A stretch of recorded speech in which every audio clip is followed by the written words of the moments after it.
everyone. Thank you for taking time out your day to spend it with me.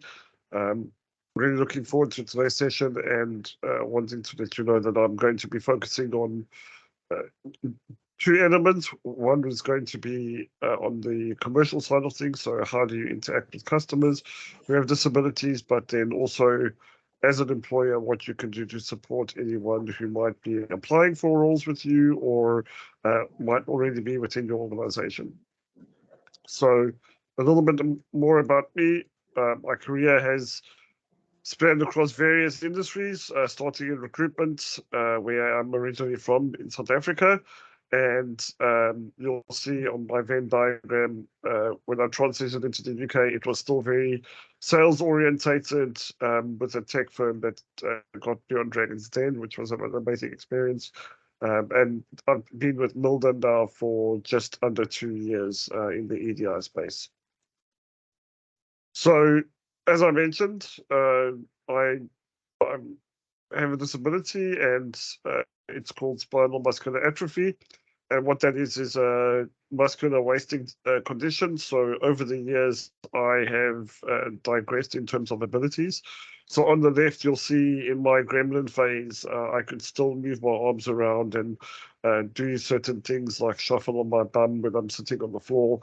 The photo in the middle was during a surfer dude phase, wanting to be a surfer, thinking that my disability is going to get better. So I grew my fringe really long and got into trouble a lot at school for it. But in that photo, there was a lot less ability that I had than the photo on the left. And then on the photo on the right is an updated photo from late last year, actually, next to our founder, Toby Milden, at one of our events. And as you can see, I'm even less able than what I was because I'm no longer in a manual wheelchair. I have transitioned into the use of a power wheelchair. So I wanted to start off by challenging you a little bit today, and feel free to either come off mute and give me an answer, or you're welcome to put it in chat. But what percentage of the UK working population live with a disability? Is it 5, 16, or 23%?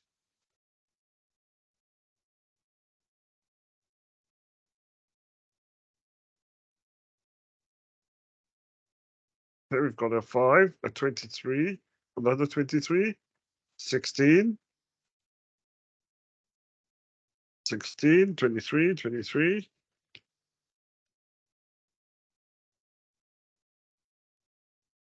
Another 16. So it seems to be a bit of a split between 16 and 23. I'll wait a couple of more seconds for anyone else who might want to add an answer.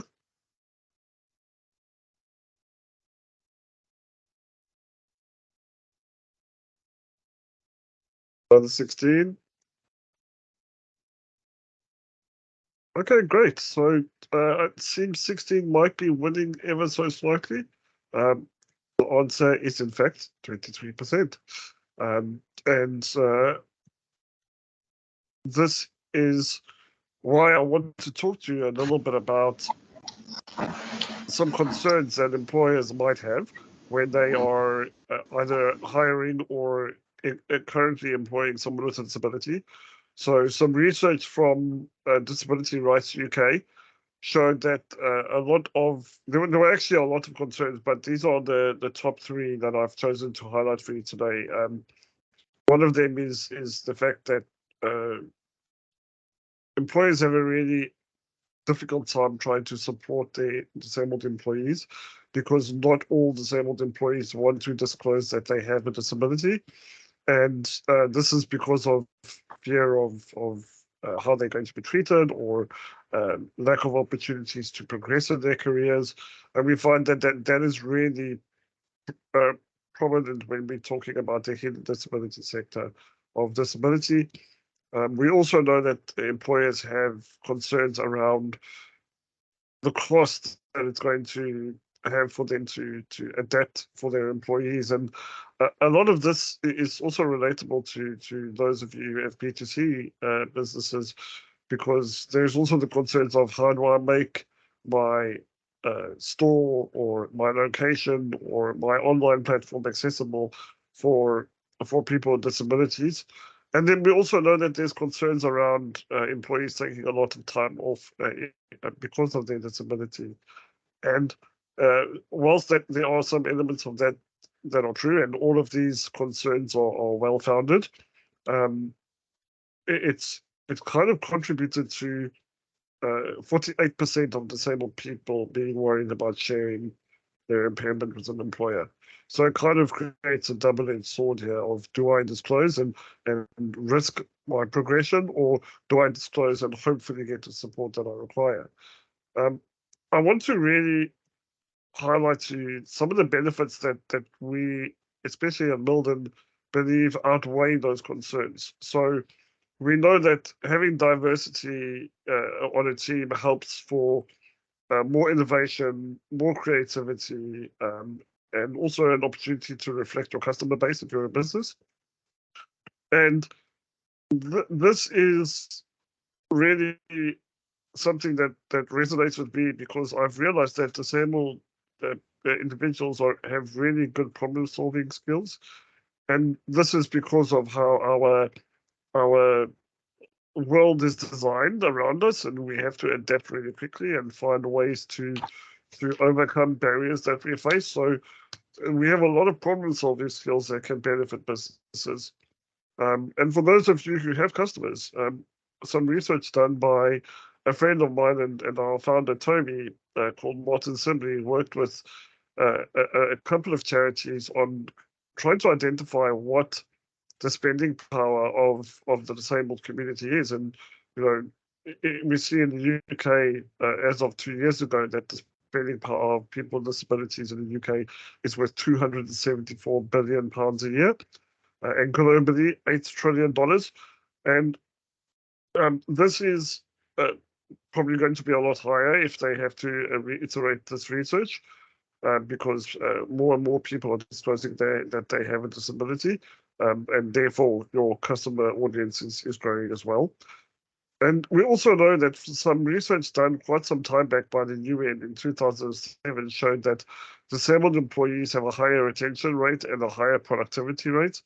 Now, this is a bit of a curveball, because we also know that, even from some of the data that we help our clients collect, is that there's a higher retention rate, because usually when a disabled person is being supported really well by their existing employer, they are a lot less likely to move on, because they have a fear that their new employer is not going to be able to support them as well as they are at the moment. And also we know that productivity rates are usually high, because we feel like we have to outperform our peers in order to find our place in the office or in the workforce. And this can sometimes lead to burnout as well. I've been there 4 years ago. That happened to me. And this is really why I wanted to highlight that employers can really make a major difference in society. And when we look at data, it tells us that disabled people usually have fewer qualifications than their peers. And this is usually because we don't always get the same opportunity to education like others. We don't have the ability to find corporate trainers who are accustomed to training people with disabilities. I'm currently going through a process now. I am on a development program, and a lot of what they're asking me to do, I cannot do, because their systems aren't built for that. So we have to tweak it every time I have to do a project. We also know that because of this, we don't get a lot of access to skills development and training in the work environment. A lot of our own data that we collect is also telling us that people with disabilities have a lot less, feel that they have a lot less influence in the workplace. Like, they're a voice that doesn't get heard because they're a minority and not being paid attention to. They just don't contribute because they feel like they're not going to help. It's not going to help drive change. But I think one of the most interesting statistics in the data show that disabled people prefer to actually work part-time. And this is because employers don't always understand the flexibility that people with disabilities require in their day-to-day life because of medical appointments, because of checkups. So, like myself, I have to go for a checkup every 3 months because I'm on a treatment for my condition. That means I'm losing a whole day because I have to travel to a hospital in London and back again. It also means that I am regularly visited by a social worker, by wheelchair services. So there are all these layers to who I am as a person that I have to try and weave in my day job, and not all employers understand that. So sometimes working part time means that we don't have to worry about what is our employer going to think about all the time that we're taking off, or how am I going to make up those hours if I'm not allowed to work flexibly. Um, and we also find that some research done by Scope is that all of these societal challenges really contribute to disabled 45% of working age disabled people feeling chronically lonely. So as a result, through some of these challenges, we know that the employment rate of disabled people is only sitting at 53% in comparison to 82% of non-disabled people. So there's a major difference in who's actually being able to stay in a job or be able to apply for a job. Now, a little bit more about me, so that I can help bring those challenges to life. I grew up in South Africa with a mum and grandparents who are from the UK, and I always wanted to come to the UK and build a life here. But barriers like you see on the screen now were really major contributors to me only being able to do the big move to the UK at the age of 35, so 3 years ago. And I can't tell you how many times in my career I have been invited for an interview, and when I get there, there are stairs to get into the building, or the interviews are being held on a level that I'm unable to get to. So people are forced to come downstairs and sit on the bottom 4 steps to tell me, in reality, as you can see from the building, this isn't going to work. So thank you so much for coming. It's just not going to work out. So I wasn't even given the opportunity to talk about my experience, to highlight my skills, because of the physical barriers that they had.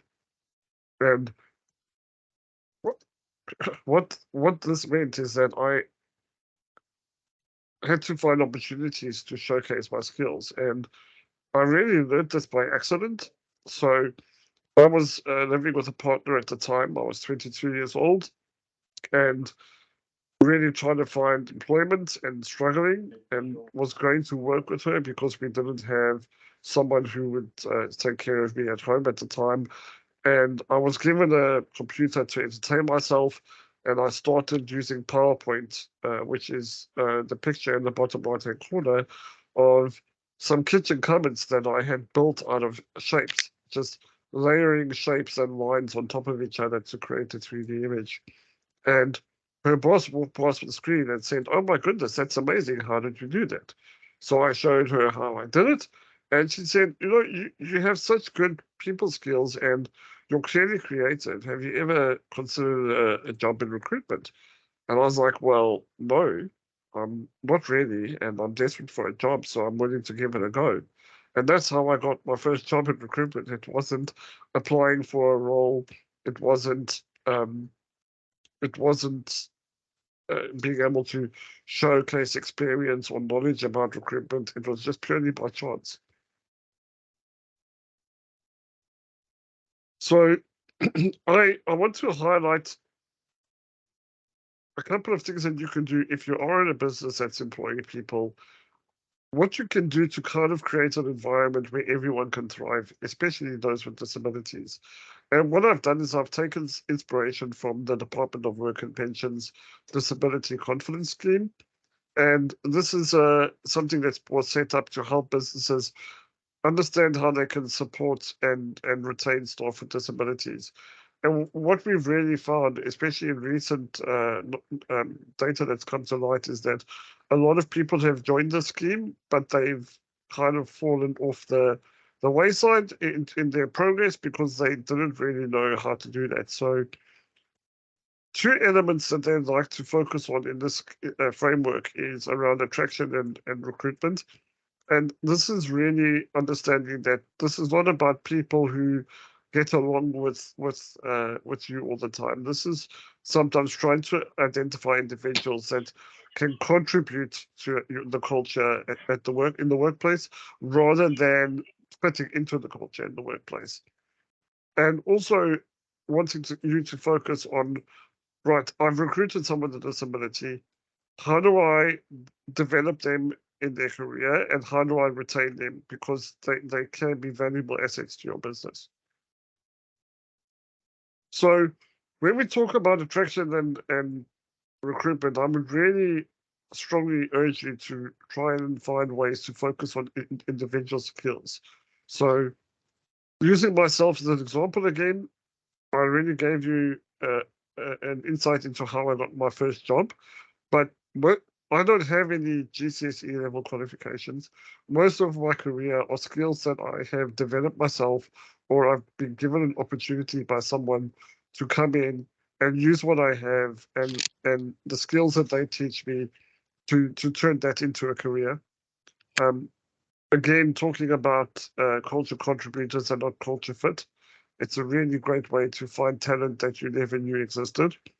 Um, Again, I want to highlight flexibility for you because there are a lot of creative ways that you can create an environment for anyone with any ability to really thrive in your workplace environment. And this can be down to rethinking how they perform their tasks, or do they need flexible hours, or is there a different way that they can do the job but still have the same outcomes that you want them to have when they complete their KPIs? And also, most importantly, I think if you ever want to make a major difference and allow people to have the same opportunity than the average person that applies at your organization, is doing job trials or experience days.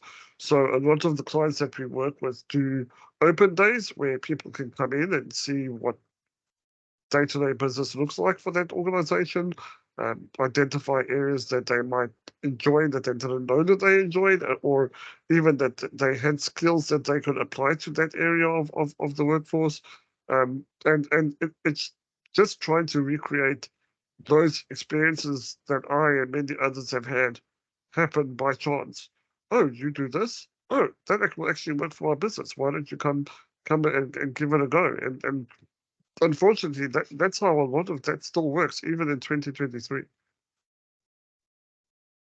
So I want to pose this question to you, and again, please come off mute and speak to me if you want to, or feel free to type in the chat. But what do you think you can do to encourage people, more disabled people, to apply for roles at your organization?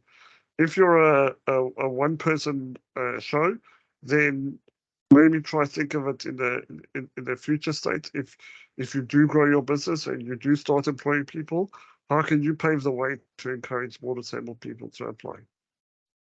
So I'll wait 2 or 3 minutes for some input from either microphone or in the chat, and then we'll take it from there.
Thank you. Your profile says you're unknown user, but you said demonstrate how your workplace is inclusive. Absolutely. Showing the outside world what you're doing internally is a really positive way of attracting talent. We also know that employers who show a very strong employer brand means that people will innately be wanting to work there or finding opportunities that might suit them. Neil has said,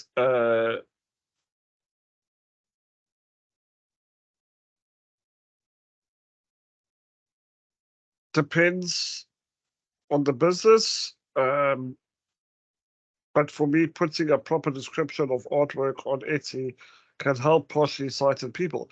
Absolutely, Neil. So we know that alt text is a major benefit for people with visual impairments to be able to see what you're posting, and also having a very detailed item description on your Etsy profile is a great way to allow them to create their own picture that they want to to have around them, or is it a product that they want to buy? Uh, Mike says specific inclusion in the job ads. Have an access statement in your job post. Building is accessible. And yeah, absolutely. So that's another great point. Um, when you're showing the access that you have, you're going to encourage a lot of more people to come to your store. So a little bit later in my slides, I'm going to show you some more data that's been collected around the customers with disabilities. But I as a disabled person rely on Google a lot to tell me whether businesses are accessible or not. And a lot of businesses that I go to don't add that on their profile on Google. So I'm only realizing that they're accessible by chance because I'm in front of their store. Um, so just going to scroll up here a little bit.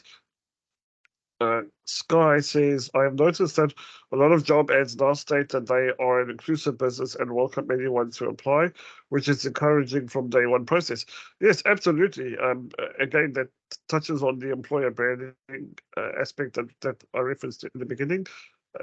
It's finding those opportunities to showcase what you're offering that person that might be applying for your job, and really attracting them to want to work with you. Tim says, proactively consider how the workplace can be adapted, but equally have an open-minded approach to how the role could be implemented. Absolutely, Tim. That is one of the best answers I've seen when asking this question. We know that workplaces, and I'm going to touch on that a little bit later. Workplaces are are a minefield because we have so many varying abilities of who we are, and we know that when a business makes adaptations or um, life easier for someone with disability, it actually benefits the non-disabled people as well. I mean, I know a lot of people who would want flexible working or different ways of being able to do their job, and they don't have anything wrong with them. So, absolutely, that is a great one. Um, ensure your Jackie says ensure your job advert show how your place is accessible and flexible. Yes, absolutely. Astrid says basic things like stating that you welcome informal inquiries about the position and that you are open to flexibility.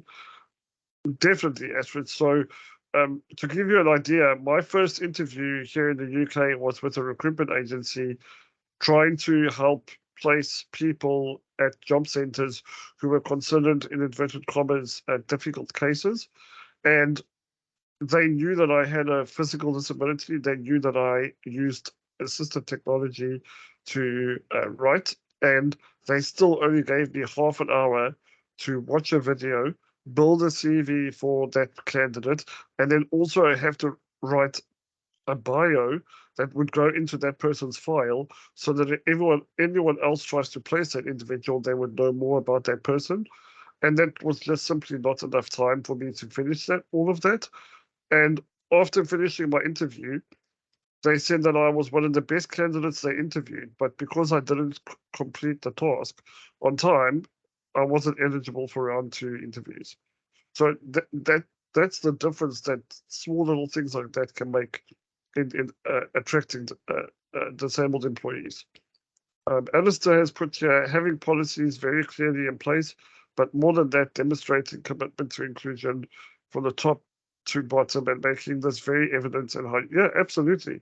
That is a great statement to make. When a business can show that from the top down, this is something that's really important to the business, it's going to really help attract talent and find that you're going to be more successful in the war on talent than some of your competitors or even some of your opposition.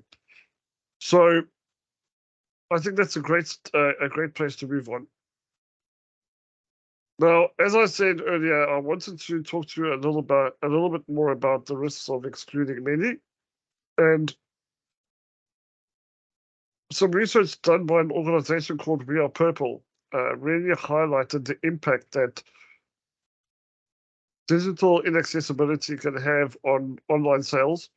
And also, in line with some research done with Scope as well, said that 75% of disabled customers will actually shop at a more expensive brand if they feel like that brand is doing more to support them than the brand they actually want to purchase the item from. We can see from some of these statistics here on the screen that the banking industry is losing a lot of money, almost £1 billion a month of revenue, because they are not doing the best that they can to support their disabled customers. Restaurants and pubs are in 160 million a month, and the high street shops are one of the higher ones as well, because when you think of a high street shop, they are paying quite a lot of rent. Usually their stores are small and they need to maximize their floor space so they can try and showcase as much of their products as possible and sell as much of their products as possible. But what that means for someone like me is that I can't get in that store properly. I can't move around sometimes. Even some of the charity shops who are trying to sell products to support their community are stores that I can't even get into. I have to look at things through the window or sit in the doorway, obstructing other customers from going in and out, just to see something that maybe piqued my interest. And then I have to ask my care assistant to go into that store and purchase the item for me while I sit outside waiting for them to do that for me. And the reason why I wanted to highlight this to you is there's as I mentioned in the beginning, there's a lot of concern around that's going to cost my business a lot of money to adapt. And in reality, most adaptations don't cost a thing.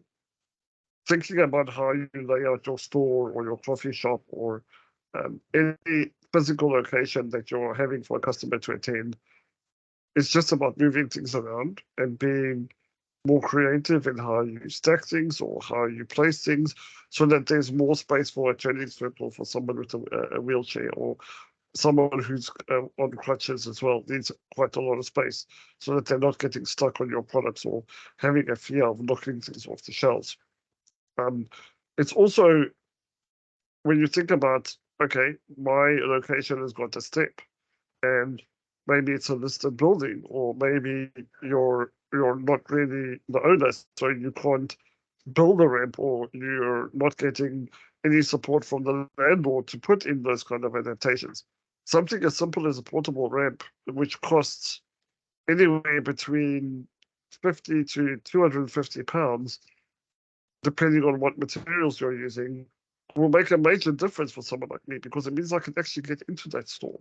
A very interesting story around this is last year I went to a speaking engagement in the centre of London, and after that I had to go to Westminster to go to a neuromuscular event, and ended up staying there too late, so I had to get a hotel.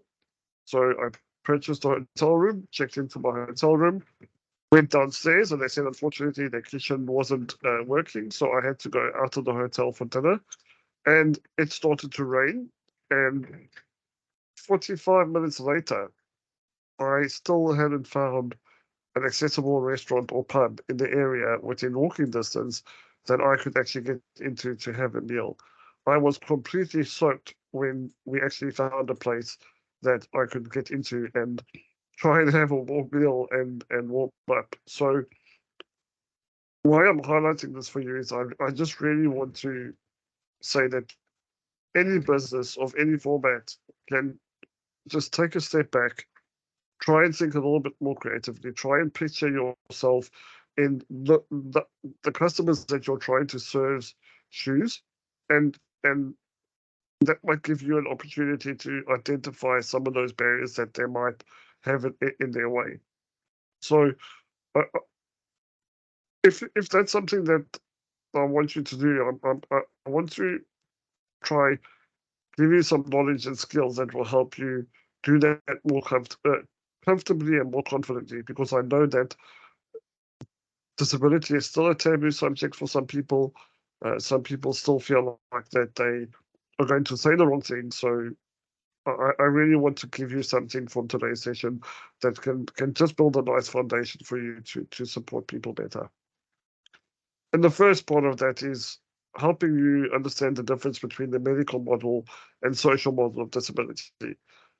The medical model is something that we really like to encourage people to shy away from, because the medical model really just focuses on what's wrong with someone. So if we're looking at me, I am someone who is in a power wheelchair and cannot move his arms or legs without assistance, and therefore requires a lot of support. So actually, from the outside in, it looks like I'm not capable of a lot. But in reality, I am an EDI consultant for Milden. I work for SMA UK, which is a charity involved in my condition. I have my own business and I volunteer for the NHS. So that doesn't always give a true reflection on what people's capabilities are.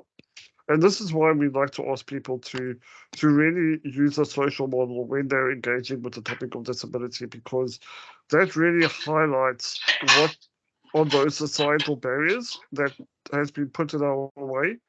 Because it's only when we identify those barriers and try start removing them that we're giving people like myself an opportunity to actually thrive.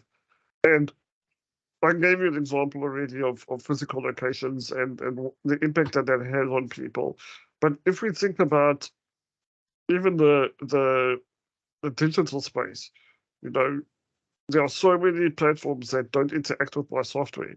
So sometimes I'm having to rely on other people to help me click on certain things on the website, or helping me to complete online purchases because it's not accepting my verbal input for my bank details because of security issues. So these are all things that can be considered um, on how you're actually doing your day-to-day business to be able to make it more accessible for everyone.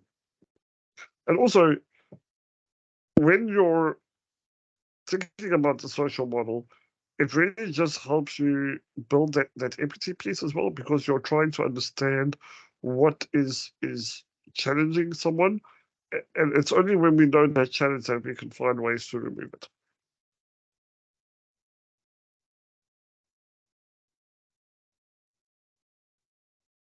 Before I start this slide, I really want to say that this is a really challenging one for me. I'm not always the most PC person. I get into trouble a lot because I shoot straight and am sometimes too candid for people. But I know that how we reference people with disabilities is very challenging for those who are not from that space. And there is a bit of a divide in the community where some people want to be addressed in a person first sort of language, so a person with a disability, and other people want to be referred to as disability first, so a disabled person. Now, in reality, there is no wrong or right answer to this. The most important thing is to make sure that you're speaking with respect. And also, if you have the opportunity to ask that person how they would like to be referred to, that goes a long way. Um, I I have a social media handle that most people don't like, and I'm not going to reference that today because I don't want to cause offense. But why I'm bringing it up is I use my social media handle and the way I talk about myself and my disability as an icebreaker. So I want to show people that I am not perturbed by my disability or what society says about my disability. I'm very confident and I'm very comfortable with who I am today. So it's a lot easier for me. But the reason why it's important to ask is because there will be a lot of people out there who are not in the same position as I am. There will be a lot of people who are still struggling with accepting their disability, even though they've had it since they were very young. So just bear that in mind when you're engaging with someone. Also, golden questions that you can ask. Now, in the workplace, two powerful questions are what's slowing you down and what's getting in your way. And if you'll notice, those answers, those questions don't allow for a yes or no answer. So, golden questions that you could ask either your employees or your customers are those open-ended questions because you're initiating a conversation that doesn't always give them the opportunity to give you a one-word answer. Because the more that they speak to you and the more that you engage with them, the more you'll better understand their needs and therefore be in a better position to support them.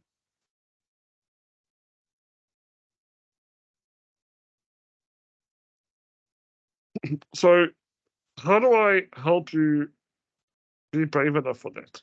And I want to address the elephant in the room. Now, there might be a lot of confident people on this call, and there might not be. And there are four things that usually get in the way with people not being able to handle the uncomfortable conversations. And that's usually fear, bias, imposter syndrome, and their ego.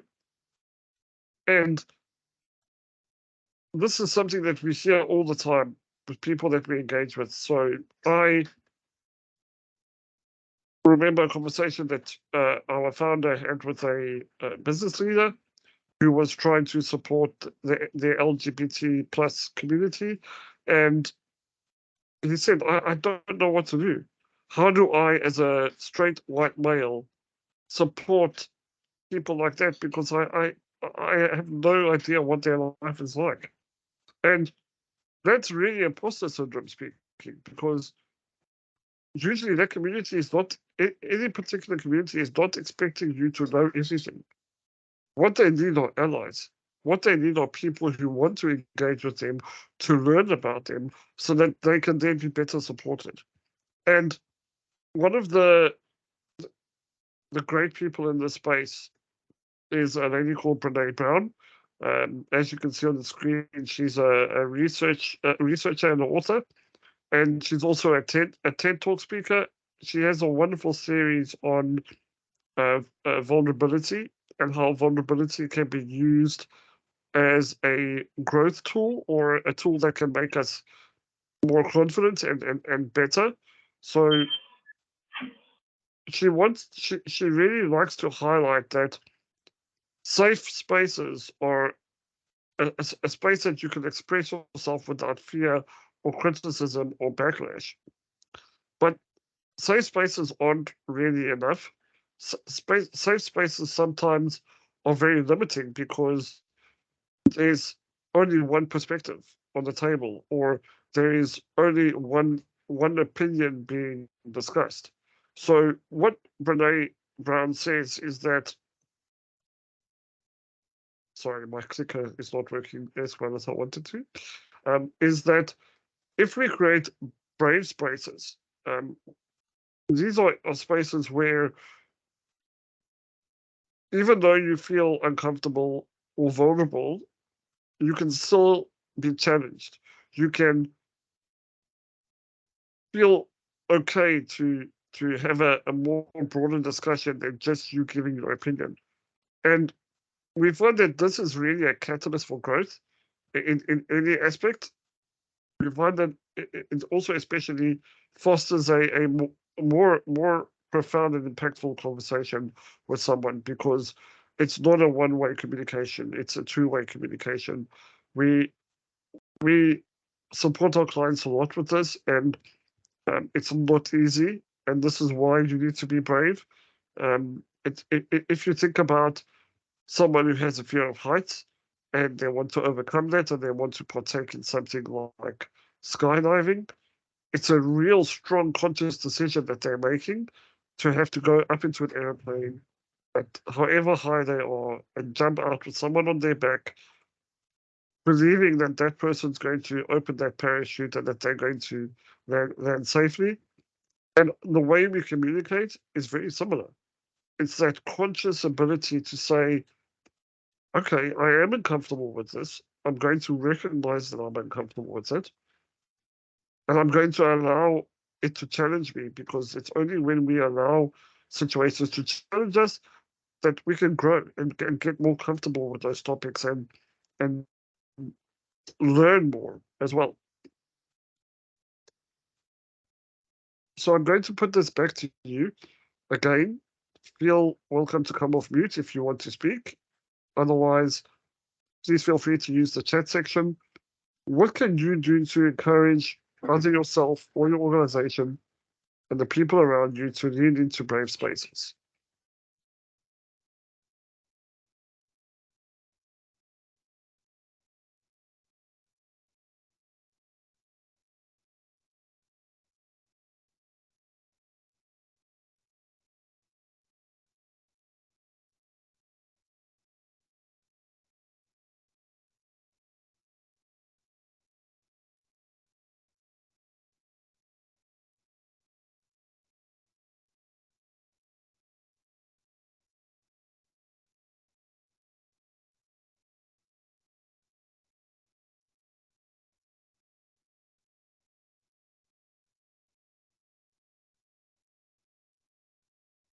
Mike, thank you for being the first one.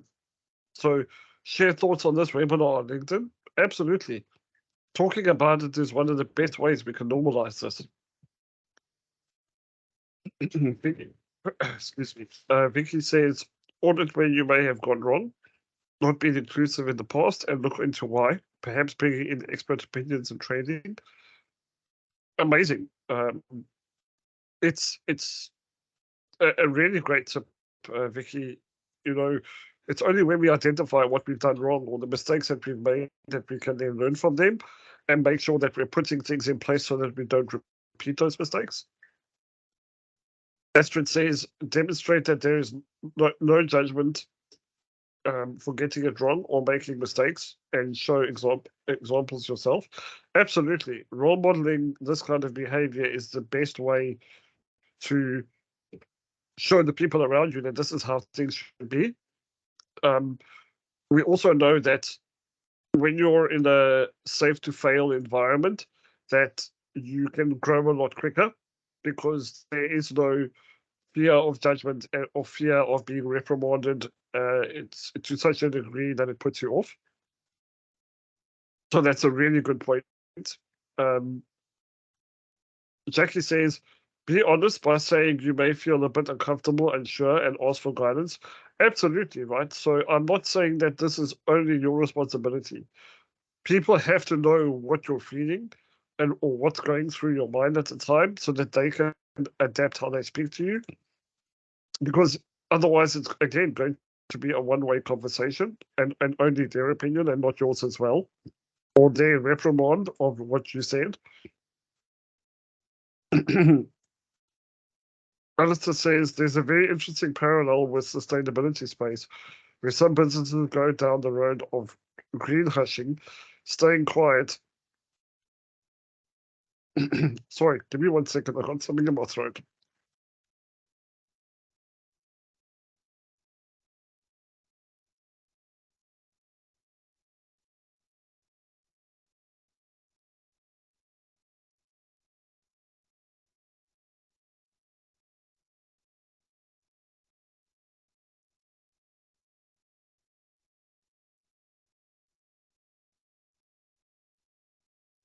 Sorry about that. Let me try that again.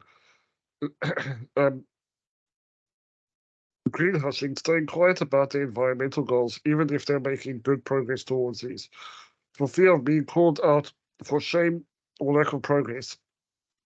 It's opposite of greenwashing. I think a lot of people who may want to make progress in relation to disability are scared to talk about it for fear of using the wrong language. Absolutely.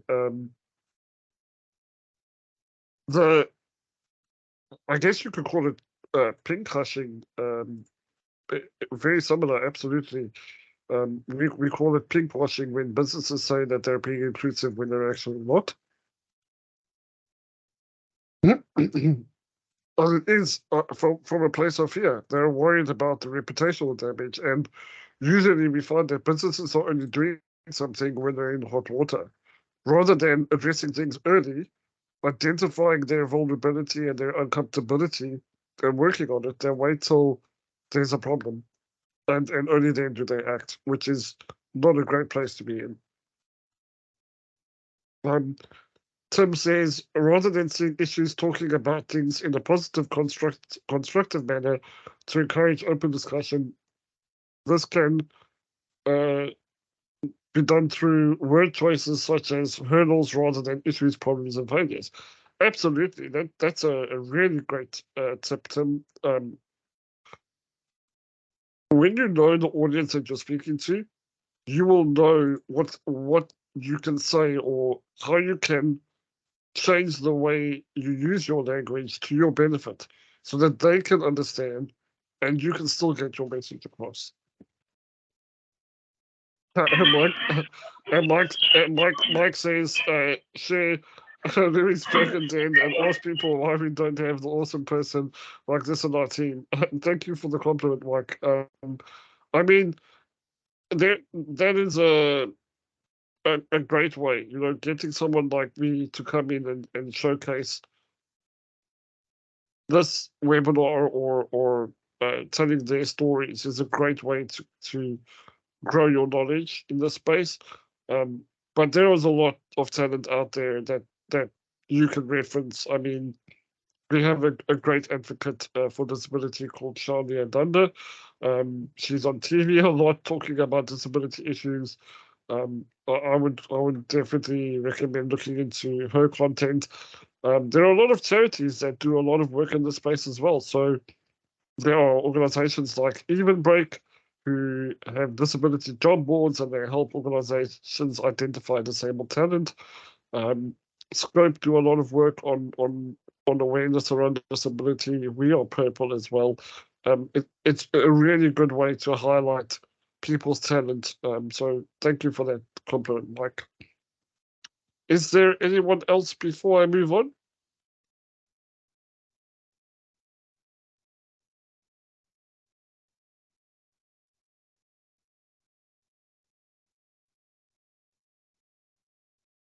Okay, great. I'm going to move on.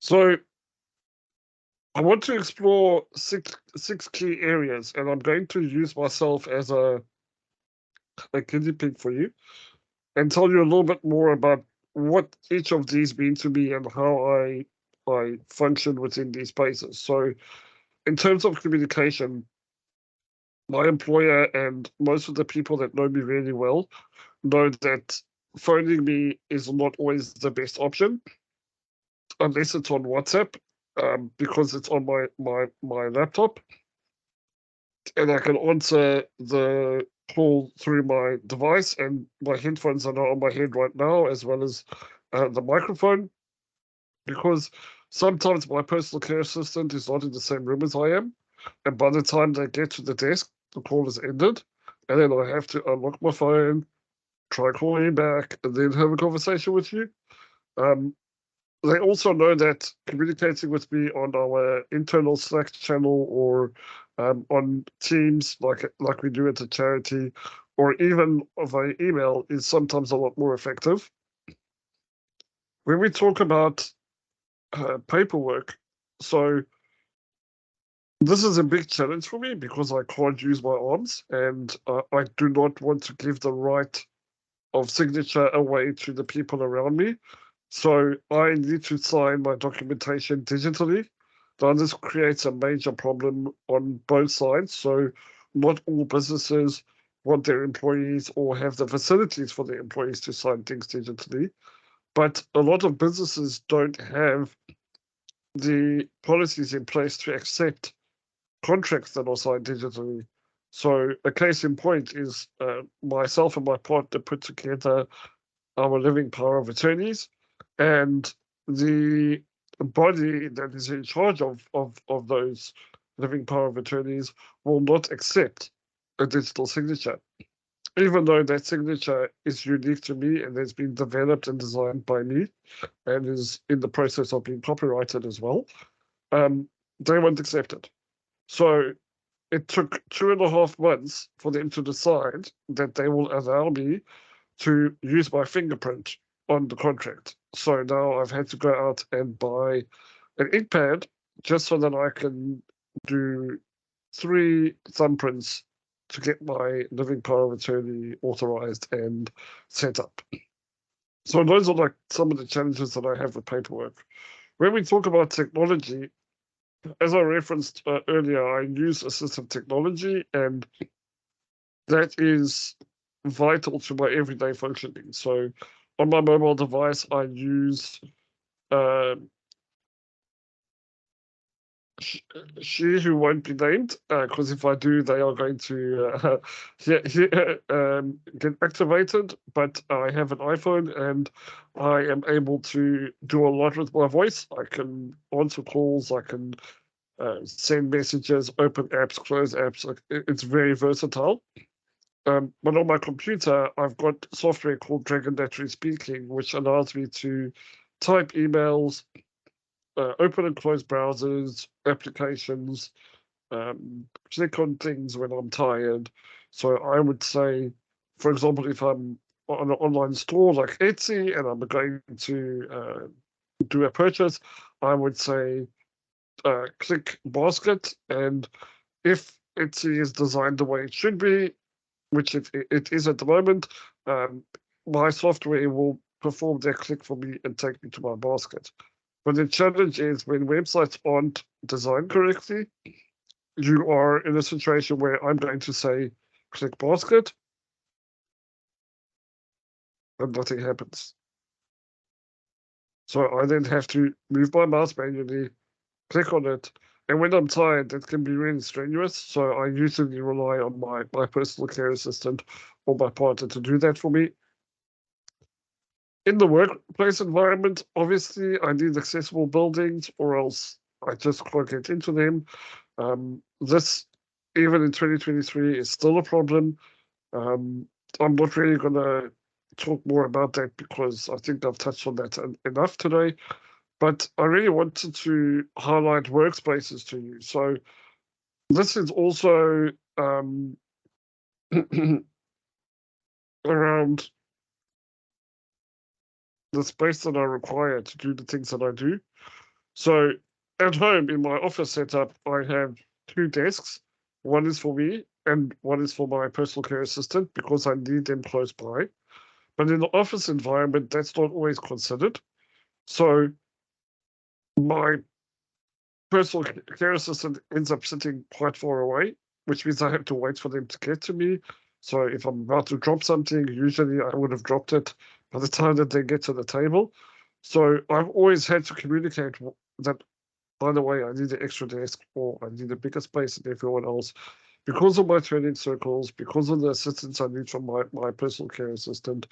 And I find that in the stores, it's the same thing.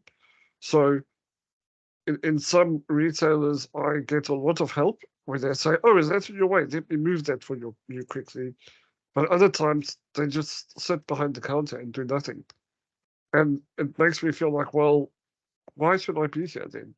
I may as well go to a store where they actually care about me wanting to see their products and spending my money in their store. So I leave. And then lastly, I want to talk to you about travel. So some research done recently found that disabled people find it 15 times harder to use public transport than the average citizen, and it usually costs more as well. And this is usually because of inaccessibility at stations and having to use multiple modes of transport instead of one. So if we think about the underground system in London, not all of those stations are accessible. When we think of some of the national rail networks, there are a lot of stations that are still inaccessible, and that means that I have to retrofit my journey around travel. So I went to Leicester 2 months ago to deliver a talk very similar to this at a school, and I was supposed to be there at 6 in the evening to check into my hotel. I only got there at 8 p.m. because when I was arriving to my destination, they told me that the lift is out of order, so I'm going to have to go to the next stop, change trains, and come back to the other platform where the lift is working. Now, this is something that I'm used to hearing all the time, so I wasn't perturbed, and I was like, sure, no problem. But as we were about to pull into the next stop, they said, by the way, we're not stopping at any other stations. We're going all the way to Derby. So if you are changing trains, you'll have to change in Derby. So I had to go all the way to Derby, wait 45 minutes for my next train because there was a delay before we even made our way back to Leicester. And when I got there, the cab that I had booked was no longer there. Tried to get another cab, and no one wanted to take me. So I had to walk to the hotel, which was not very far. It was about a 20-minute walk away, but it was raining. So again, because the systems aren't built as effectively as they need to be, I was having to retrofit the way I do things.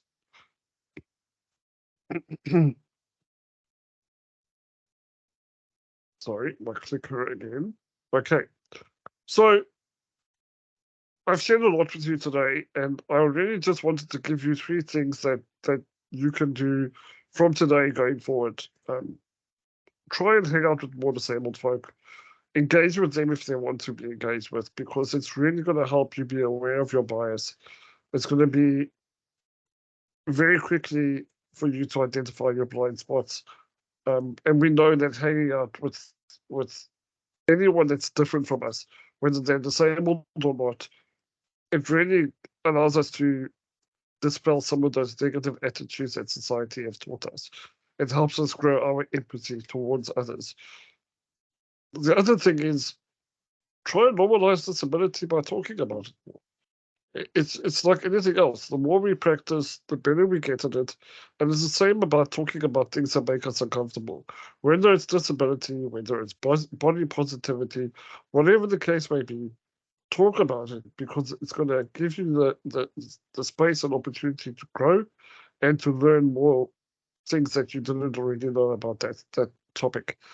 And then also, wherever can, help to identify and dismantle barriers because the world is so big and there are so many challenges for people like us that we can't solve the problems on our own. So we need the help of others to do that.